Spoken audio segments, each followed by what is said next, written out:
안녕하세요. 여러분은 신의 존재를 믿으시나요? 고대의 대부분의 민족들은 자신들만의 신을 갖고 있었으며 그 속에서 현대인들보다도 더욱 신에게 의존하는 삶을 살았습니다. 그들에게 있어 신은 자연 그 자체였으며 자연 현상의 모든 것을 신의 뜻으로 해석하며 신들에게 잘 보이기 위해 종교 행위를 하고 그것에 근거한 신화를 세워 나름의 체계로 세상을 바라보았죠.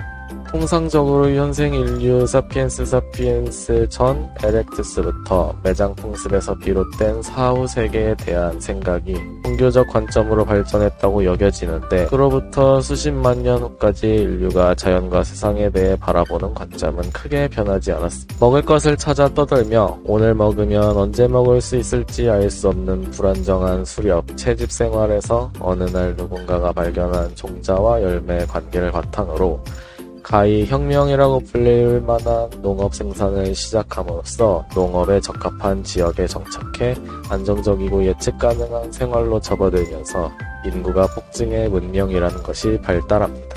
그렇게 발달한 여러 문명 중에서도 수천 년이 지난 기원전 600년경에 그리스 밀레투스의 세상의 근원에 대해 생각하던 탈레스라는 사람이 살았습니다. 아쉽게도 탈레스는 세상의 근원에 대해 처음으로 생각했던 사람은 아니었지만 그가 특별한 점은 첫째, 기록에 남았다는 것과 둘째, 그가 살던 시대에 다른 사람들이 해석한 세상을 그대로 받아들이지 않았다는 점입니다. 당시 세계와 그리스에 살던 사람들은 대체적으로 세상을 우리가 익히 알고 있는 그리스 신화적 관점에서 이해하고 해석했습니다. 모든 자연물은 각각 신이 있고 그 신의 행동에 따라 변해간다고 생각했습니다. 윌 듀런트의 철학이야기라는 책을 보면 그때 그리스인들의 인식을 간접적으로나마 알 수 있는데 태양을 헬리오스 또는 아폴론, 바다를 그 자체로 오케아노스 또는 포세이돈이라고 부르며 태양, 바다 그 자체를 신이라고 생각했습니다. 이들의 변화는 신들의 변화인 것이죠. 당시에는 그럴듯한 설명이 되었는지 모르겠지만 인간이라는 호기심 가득한 존재가 납득하기에는 역시 석연치 않은 구석이 있던 것일까요? 여기에서 탈레스는 어쩌면 철학과 과학사의 시작을 연 새로운 관점을 제시했습니다. 만물은 물로 이루어져 있다.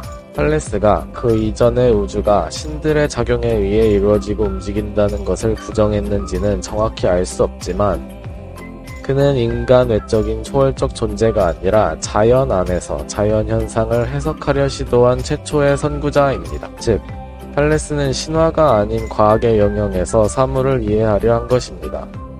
탈레스는 자연을 관찰하고 자신이 관찰한 정보를 바탕으로 세상이 물로 이루어져 있다고 주장한 것인데 동물도 양수 속에 들어있고 인간도 찌르면 피가 나오며 씨도 까보면 축적하고 땅도 파보면 물이 나오는 등 아마도 물기 없이 이루어진 것을 찾는 것이 쉽지 않았기에 이런 주장을 했음직합니다. 물론 지금 우리의 관점에서는 틀린 주장이지만 중요한 것은 주장의 옳고 그름이 아니라 자신이 관찰한 바에서 어떤 경험적 근거로 가설을 세웠다는 것입니다. 소크라테스의 직접적인 사형 선고 원인 중 하나가 신을 믿지 않았다, 부정했다, 다른 신격을 수용했다는 신성모독죄인데 그럼에도 탈레스의 주장이 나와 이를 계승하는 학파까지 형성했다는 것은 탈레스 당시까지는 그리스 사회가 비교적 자유로운 사상과 주장이 교환 가능했던 사회였지 않았나 추측합니다. 자유로운 사유와 주장이 가능했던 사회라면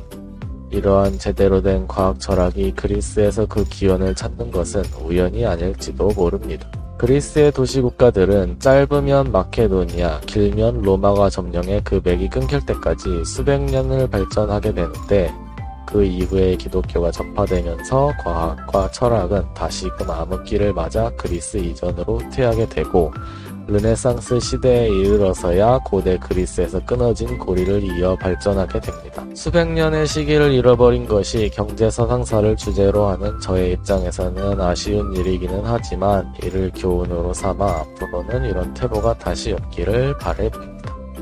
오늘의 내용을 요약하자면 1. 탈레스는 기록된 최초로 이전 세계가 신의 의지에 해석했던 우주와 자연 현상들을 우주와 자연 내부에서 해석하려 함. 2. 그렇기 때문에 과학과 자연 철학의 시작으로 상징되며 경제학 또한 탈레스의 사유에서 그 학문적 형식을 빌리고 있다고 해도 과언이 아닌. 번외편 인류가 구석기 시대의 수렵 채집을 거쳐 신석기 시대의 농경 사회로 들어오면서 수렵 채집 시기에 비해 안정적으로 막대한 양의 식량 생산이 가능해집니다.